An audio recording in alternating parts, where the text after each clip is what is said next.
Solemos imaginar a hombres uniformados ejerciendo el poder con brutalidad, pero la historia oculta un lado aún más perturbador, mujeres que incluso superaron en crueldad a sus homólogos masculinos. Hoy exploramos los crímenes repugnantes de las guardias femeninas de los campos de concentración. Número 7. Carmen Mori. ¿Te molesta saber lo sádicas y bárbaras que pueden ser algunas personas simplemente por placer? Bueno, la historia de Carmen Mori es una historia de inhumanidad ocurrida durante una de las épocas más oscuras de la historia. Mori inicialmente llevó una vida normal y trabajó como periodista para el Manchester Guardian, hoy conocido como The Guardian, desde aproximadamente la época de la llegada de Hitler al poder. Alrededor de 1937, comenzó a trabajar como periodista en Berlín y durante esos años publicó artículos periodísticos. En 1937, se convirtió en agente encubierta de la Gestapo, bajo las órdenes de Bruno Sattler. Se le encargó espiar y vigilar a un editor en Zúrich y fue asignada a trabajar para el Gaspo en París. Espiaba a un político, recopilaba mucha información y se la enviaba al Gaspo.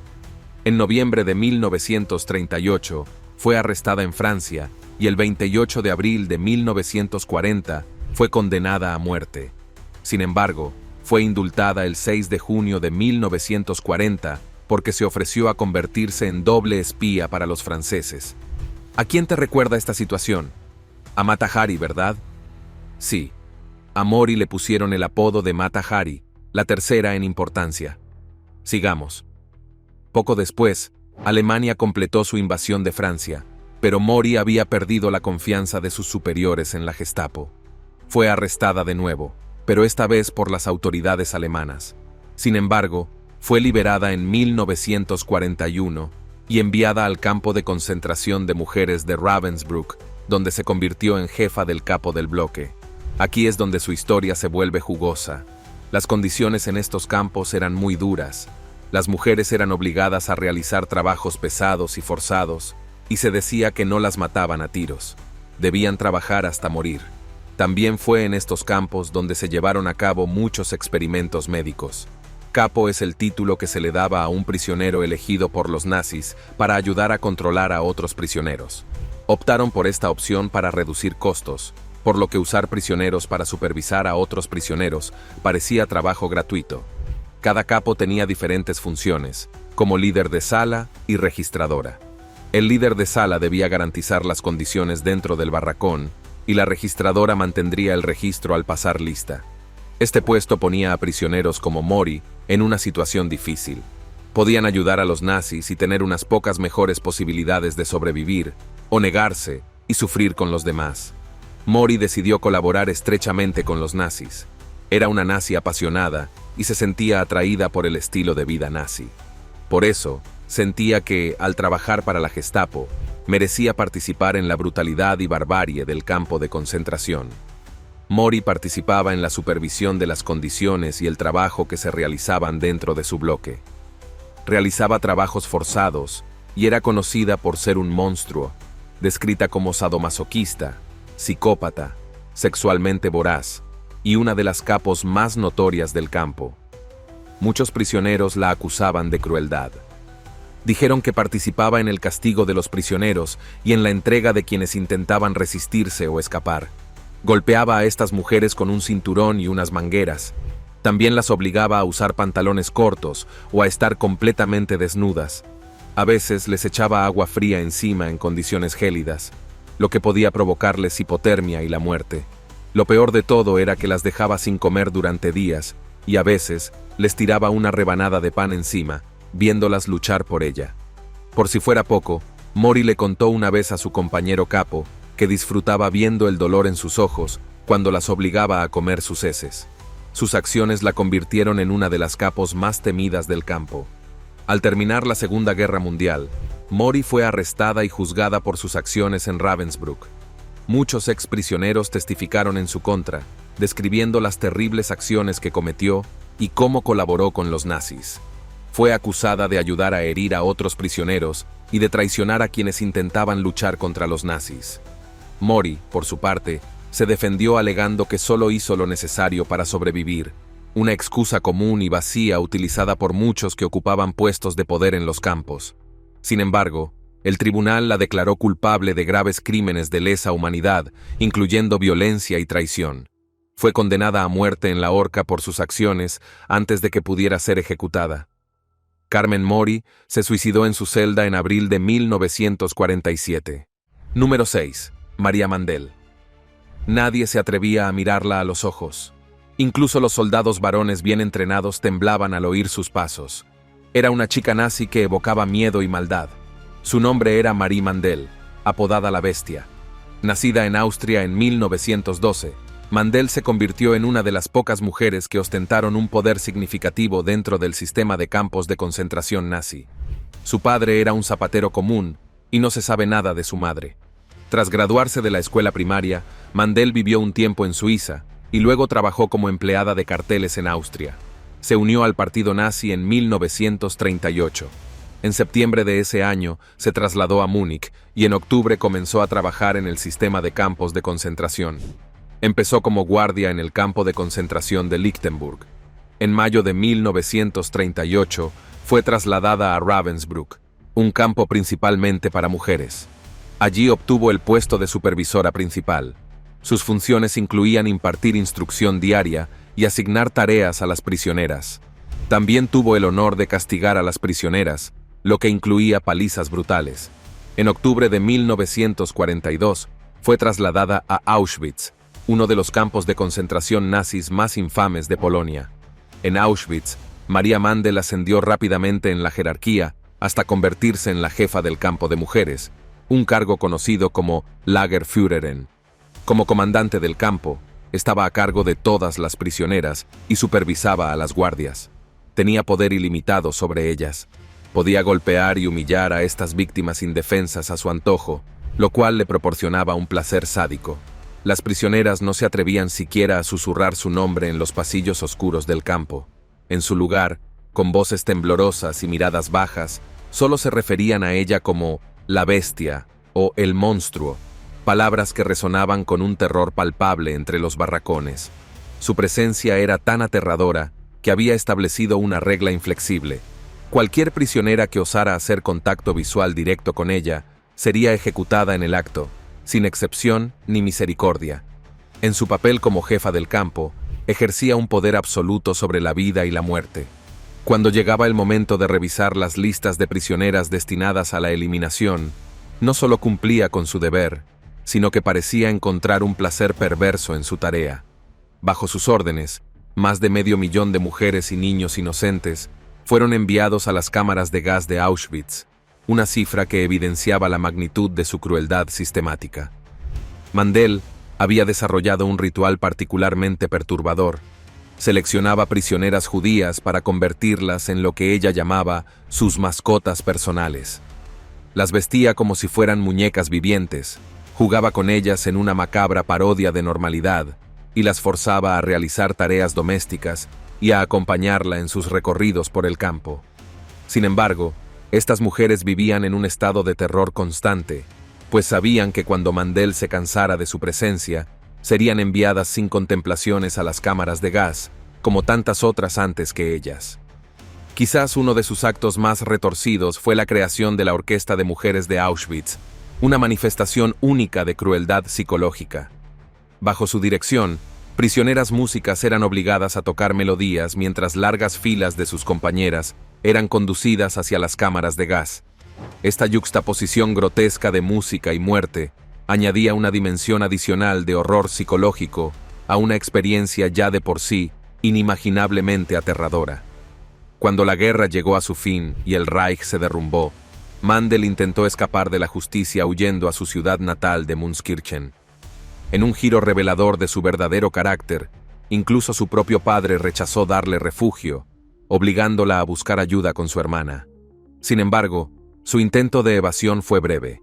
Las fuerzas estadounidenses la capturaron el 10 de agosto de 1945 y fue extraditada a Polonia para enfrentar la justicia. Durante el histórico juicio de Auschwitz en Cracovia en 1947, una procesión interminable de supervivientes subió al estrado para testificar. Sus testimonios revelaron en detalle escalofriante la verdadera naturaleza de sus acciones y el reino de terror que había establecido en el campo. El tribunal, después de escuchar las evidencias abrumadoras de sus crímenes contra la humanidad, la encontró culpable y la condenó a la pena máxima. María Mandel, la mujer que había sembrado tanto terror y muerte, encontró su final en la horca el 24 de enero de 1948 en Cracovia, Polonia. Número 5. Herta Oberhäuser. Imaginen a una doctora cuyo nombre todavía provoca escalofríos 76 años después de sus atrocidades en el campo de concentración nazi. Su nombre era Herta Oberhäuser. Nació el 15 de mayo de 1911 en Colonia, Renania del Norte-Westfalia, Imperio Alemán. En 1937, Oberhäuser se licenció en medicina en Bonn, especializándose en dermatología. Poco después, se unió al partido nazi como becaria y posteriormente trabajó como médica en la Liga de Jóvenes Alemanas. En 1942, trabajó en el campo de concentración de Ravensbrück. Allí seleccionó meticulosamente a los prisioneros para su brutalidad y experimentos inhumanos, cuyo objetivo era poner a prueba los límites del cuerpo humano sano en condiciones extremas como quemaduras por fuego, hipotermia y congelación.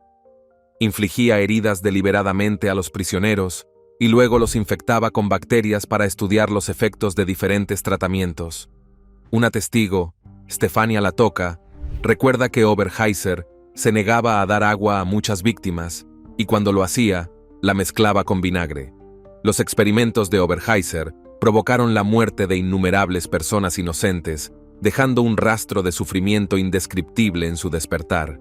Los pocos que lograban sobrevivir quedaban marcados de por vida, portando cicatrices físicas y psicológicas profundas, mutilaciones permanentes y discapacidades que les impedirían llevar una vida normal.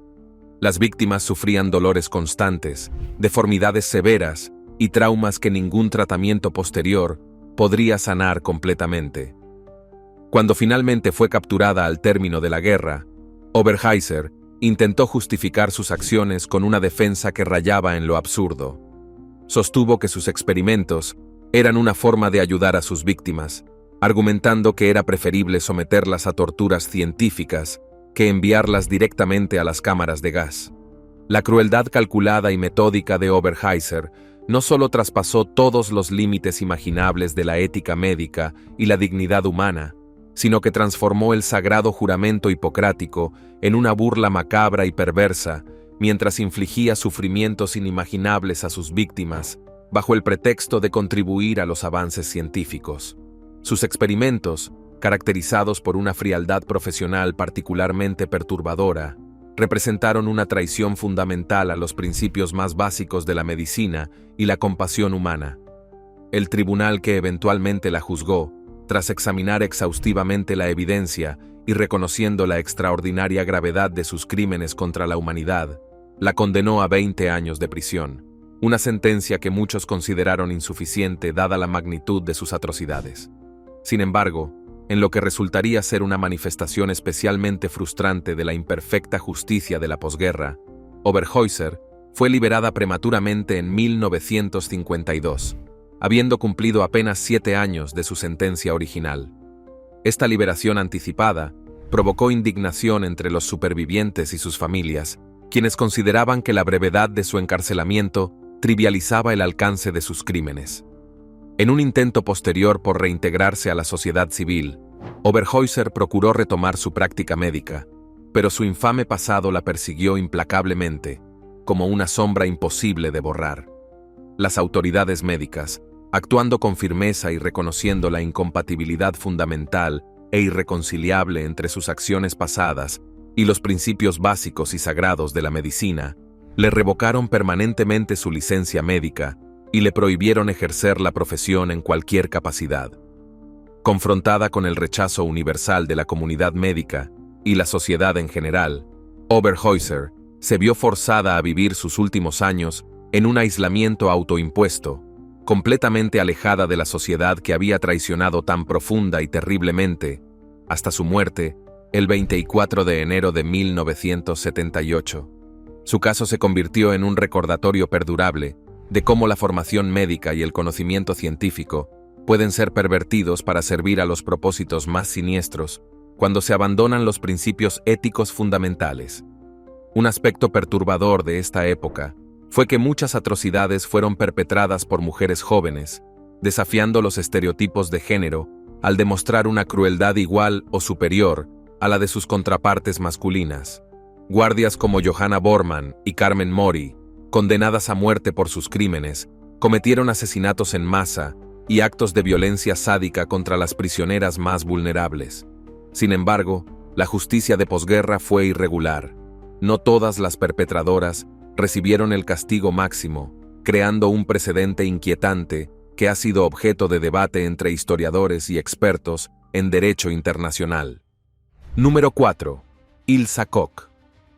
Entre otras, fue condenada a prisión. De niña, se decía que Elsie era educada y tranquila. Nació el 22 de septiembre de 1906. A los 15 años, comenzó a estudiar contabilidad y trabajó como contable en Alemania. En esa época del año, Alemania sufría de hambruna debido a la mala economía. Tras la derrota en la Primera Guerra Mundial, recurrió a los nazis porque creía que serían quienes ayudarían a salvar a Alemania. Así, se convirtió en una activa simpatizante del partido. Su firme apoyo la condujo a su esposo, Karl Otto Koch. En 1936, Ilse se casó con el comandante del campo de concentración de Sachsenhausen, Karl Otto Koch. En Sachsenhausen, Elsa trabajó como guardia y secretaria. Como guardia, sus funciones incluían supervisar a los prisioneros durante su servicio. Era conocida por su crueldad. Utilizaba el castigo físico y el maltrato psicológico para mantener el control sobre los prisioneros. En agosto de 1937, Karl Otto fue asignado a la construcción de un nuevo campo de concentración en Buchenwald. En Buchenwald, se la conoció como la Bruja. Este título se debía a su obsesión por los tatuajes y la equitación. Ilsa cabalgaba por Buchenwald, buscando prisioneros tatuados. Cuando encontraba a uno, lo condenaba a la muerte inmediata. Pero antes de matarlo y quemarlo, le arrancaba la parte de piel donde estaba el tatuaje. Solía llamar a estos trozos de piel sus trofeos.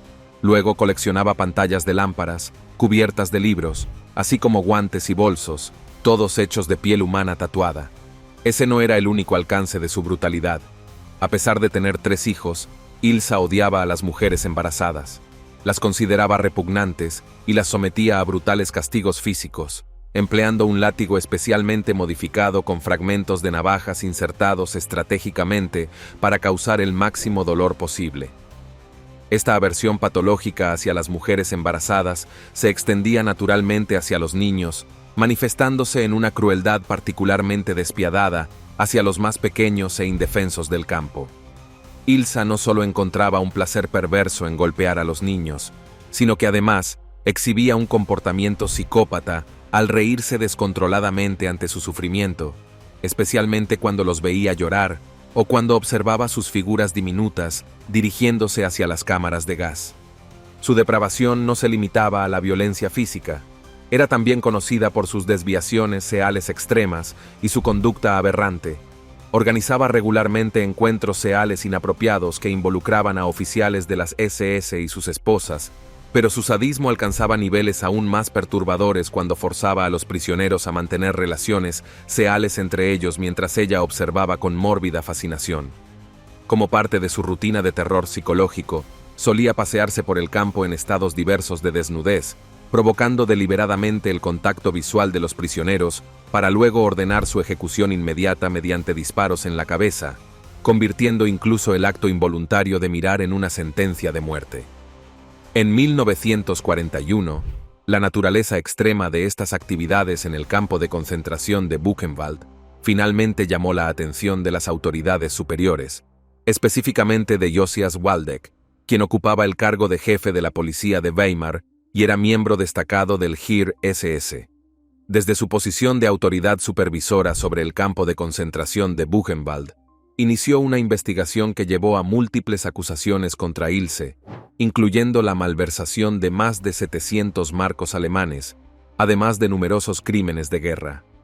A pesar de ser encontrada culpable en el juicio subsiguiente, sorprendentemente evitó la pena capital. En su lugar, recibió una sentencia de cadena perpetua por su participación en las innumerables atrocidades cometidas en los campos, una decisión que el tribunal justificó citando la insuficiencia de pruebas concluyentes sobre su práctica de seleccionar víctimas específicamente para aprovechar su piel tatuada. El destino final de Ilse llegó el 1 de septiembre de 1967, cuando decidió poner fin a su propia vida, ahorcándose en su celda de la prisión de mujeres, Icatch. Los últimos años de su vida estuvieron marcados por un aparente deterioro mental significativo, manifestado en frecuentes episodios de delirios y perturbadores arranques nocturnos. Los guardias de la prisión reportaron que regularmente se la escuchaba emitir gritos desgarradores y lamentos angustiosos durante las horas de oscuridad, sugiriendo que quizás, al final, fue atormentada por los fantasmas de sus innumerables víctimas. Número 3. Herta Botha. Durante la Segunda Guerra Mundial, a medida que los aliados y los soviéticos avanzaban por los territorios ocupados por Alemania, descubrieron numerosos campos de concentración. Con la retirada alemana, muchos de sus prisioneros murieron, y los que sobrevivieron fueron trasladados a campos como Bergen-Belsen, más cerca de Alemania. Un número significativo de guardias de las SS, incluida Herta Botha, acompañaron a los prisioneros en lo que denominaron marchas de la muerte. Botha, de 1,90 metros de altura, era famosa por su brutalidad en los campos de concentración. Se rumorea que de joven se unió a la Liga de Chicas Alemanas, un grupo de chicas establecido por los nazis. A estas chicas se les enseñaba a criar hijos y a realizar tareas domésticas. Su propósito era ayudar a criar y cuidar al mayor número posible de niños para el Reich de Hitler. A los 17 años, Botha ayudó a su padre en su taller de carpintería. Luego, en septiembre de 1942, a los 21 años, Botha se convirtió en SS Aufsehen en el campo de concentración de Ravensbrück. Allí, en el campo, realizó un curso de entrenamiento de 4 semanas y luego fue enviada al campo de Stutthof, cerca de Danzig, donde trabajó como supervisora. Además de su imponente estatura, Botha era conocida por usar zapatos de civil la mayor parte del tiempo. Esto podría deberse a sus enormes piernas, o quizás a que no le gustaban sus botas. Además de por sus zapatos y su altura distintiva en el campo, se la conoció infamemente como la sádica de Stutthof, un apodo que se ganó por la brutal e implacable forma en que golpeaba a las prisioneras. Botha, como muchos otros guardias de los campos, se vio gradualmente arrastrada al sistema totalitario, seducida por el poder absoluto que ejercía, y eventualmente se convirtió en una pieza más de la maquinaria que imponía las políticas más inhumanas del régimen. Sin la menor compasión, golpeaba salvajemente a cualquier prisionero con un palo o una pistola si lo sorprendía cometiendo la más mínima infracción, por insignificante que fuera. Tras ser finalmente arrestada y llevada ante la justicia por los aliados en los históricos juicios de Belsen, la verdadera magnitud de sus crueles actos salió a la luz pública. Botha enfrentó graves acusaciones por disparar y asesinar a sangre fría a prisioneros tanto en Belsen como en Stutthof, cuyo único crimen había sido intentar robar algo de comida para sobrevivir. Es importante recordar que las condiciones en Bergen-Belsen eran ya absolutamente inhumanas, con miles de personas pereciendo cada semana debido a la severa desnutrición y la propagación incontrolada de enfermedades mortales como el tifus. Sin embargo, a Botha no le importó en lo más mínimo el sufrimiento existente, y con total desprecio por la vida humana, continuó infligiendo dolor adicional a sus víctimas ya debilitadas. Durante el transcurso del juicio, múltiples testigos presentaron testimonios estremecedores sobre su crueldad sistemática. Fue consistentemente descrita por los supervivientes como una guardia particularmente dura y extremadamente abusiva con los prisioneros, que parecía disfrutar causando sufrimiento. A pesar de que intentó negar vehementemente todas estas acusaciones, y aunque fue considerada una de las guardias más brutales de las SS por quienes sobrevivieron sus abusos, sorprendentemente no fue condenada a la pena capital por sus crímenes. Debido a lo que algunos consideraron una insuficiencia de pruebas concluyentes, recibió una sentencia relativamente indulgente de solo 10 años de prisión. Más impactante aún, fue liberada anticipadamente el 22 de diciembre de 1951, cumpliendo apenas la mitad de su ya reducida condena. Número 2. Annalisa Coleman. Como una de las guardias más brutales y despiadadas de los campos de concentración, Su historia posterior como prostituta y camionera refleja la complejidad de las vidas de los perpetradores después de la guerra. Su nombre todavía provoca una profunda repugnancia y horror en aquellos que vivieron o llegaron a conocer sus actos inhumanos. Annalisa Coleman emergió como una figura particularmente siniestra en la oscura historia del nazismo, dejando una marca indeleble de crueldad en la memoria colectiva. Nacida el 1 de marzo de 1921 en la ciudad portuaria de Hamburgo, Alemania, Anneliese Coleman encontró su camino hacia el partido nazi siendo aún joven, coincidiendo con los momentos más intensos de la Segunda Guerra Mundial en 1944.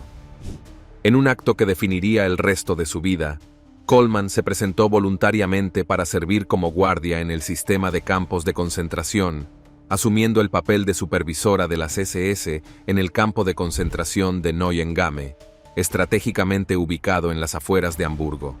Sus responsabilidades oficiales abarcaban la supervisión exhaustiva del trabajo diario y la vida de las prisioneras, quienes se veían forzadas a subsistir y trabajar bajo condiciones verdaderamente atroces e inhumanas.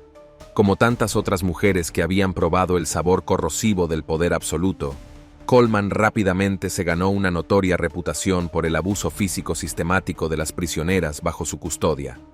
Su figura se volvió omnipresente en el campo, siempre vista con un látigo en mano, lista para castigar a aquellas que no cumplían con las exigencias más mínimas del régimen del campo. Los testimonios revelan que en múltiples ocasiones utilizó su látigo para golpear a las prisioneras con el único propósito de sembrar el terror y mantener un control absoluto sobre ellas. Los testigos recordaban con especial horror el placer visible que le proporcionaba infligir dolor a sus víctimas. Cuando la guerra llegaba a su fin y los militares aliados procedían a la liberación de los campos de concentración, Annalisa Coleman intentó una desesperada estratagema para evadir la justicia, disfrazándose como una prisionera más. Sin embargo, el destino la alcanzó cuando las prisioneras supervivientes, reconociendo a su antigua torturadora, la identificaron y entregaron a los soldados aliados. Tras su arresto, fue llevada ante la justicia y declarada culpable de una serie de crímenes atroces, azotes repetidos a las reclusas, incluyendo mujeres embarazadas, en el rostro, palizas brutales que dejaban a sus víctimas inconscientes, la imposición de castigos desproporcionados, como 30 latigazos por el robo de un simple trozo de pan, y la explotación sexual sistemática de las prisioneras más jóvenes. A pesar de la gravedad de sus crímenes, Coleman recibió una sentencia sorprendentemente leve de solo 2 años de prisión. Esta clemencia inusual se atribuyó a su relativamente breve servicio en las SS y a la estrategia de su defensa, que logró convencer al tribunal de que nunca había matado directamente a ninguna prisionera. Tras cumplir su condena, se trasladó a Berlín Occidental en 1965, donde su vida tomó rumbos inesperados. Durante los años posteriores a su liberación, sobrevivió trabajando como prostituta y camionera, antes de encontrar finalmente un empleo más estable como cocinera en un hospital. Su vida llegó a su fin en ese mismo hospital el 17 de septiembre de 1977, cuando contaba con 56 años de edad. Número 1. Johanna Bormann. Esta mujer tranquila y de apariencia menuda, con su rostro aparentemente inofensivo y su delicada constitución física, se reveló como una de las guardias de campos de concentración más brutales y despiadadas en toda la historia de la Segunda Guerra Mundial.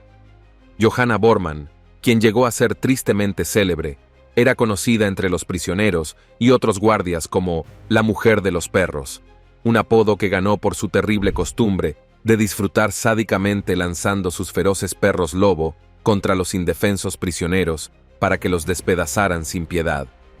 Al igual que otras mujeres mencionadas anteriormente, sus acciones y decisiones deliberadas la transformaron en una figura representativa de las muchas mujeres que se involucraron activamente en el trato brutal y sistemático hacia los prisioneros en estos campos de muerte. Bormann nació el 10 de septiembre de 1893 en Alemania, en un entorno aparentemente común y corriente. Antes de que estallara la guerra, llevaba una vida relativamente normal trabajando como empleada doméstica, sin dar señales de la crueldad que más tarde manifestaría. Sin embargo, En 1938, tomó la decisión que cambiaría el curso de su vida cuando Bormann se unió voluntariamente a las SS, la poderosa organización paramilitar que operaba bajo el mando directo de Adolf Hitler y el partido nazi. Su carrera en el sistema de campos comenzó cuando Bormann ingresó primero en un campo de concentración ubicado en Sajonia.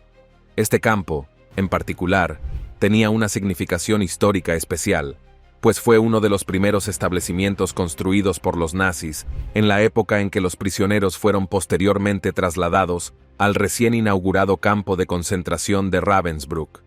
Cuando el campo cerró sus puertas en 1942, Bormann fue transferida a lo que se convertiría en el escenario de sus peores atrocidades, Auschwitz-Birkenau, uno de los campos de concentración más notorios y mortíferos de Polonia. Como guardia en este lugar infame, Bormann rápidamente se ganó una reputación por su crueldad excepcional.